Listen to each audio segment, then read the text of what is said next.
let's go over some common mistakes you might make when going through the appraisal process, and then review what you can do to avoid them.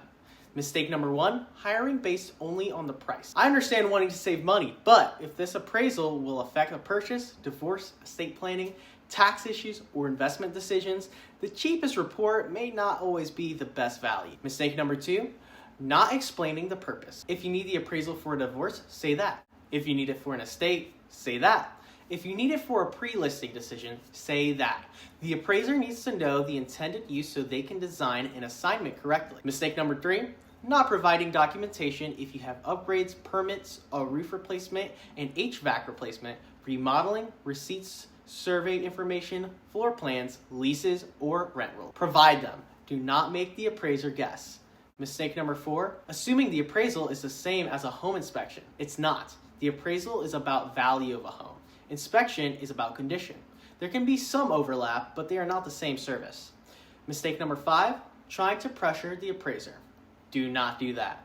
Provide facts, data, and documentation, but do not try to force a number. So, how much does an appraisal cost? For a standard home, many people may pay a few $100s. For a condo, multifamily, land, legal, or government loan, it can be more. For commercial property, it can be thousands, but the real question is not just what does it cost.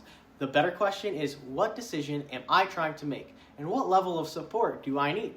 A good appraisal is not just a fee, it's risk management. It can help a buyer avoid paying, it can help a seller price correctly, it can help an executor document an estate, and it can help spouses divide equity fairly. It can help investors understand income value, and it can help everyone come back to one thing.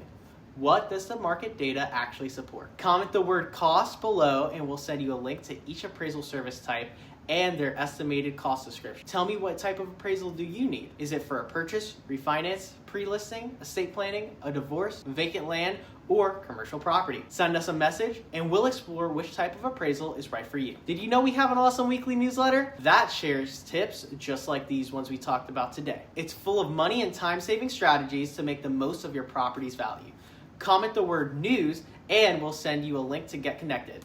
Don't forget to like this video, subscribe to our channel, and stay tuned for the release of our new content. Remember, the appraiser is not there to make the deal work. The appraiser is there to help you understand value before a bad number becomes an expensive mistake. See you in the next one.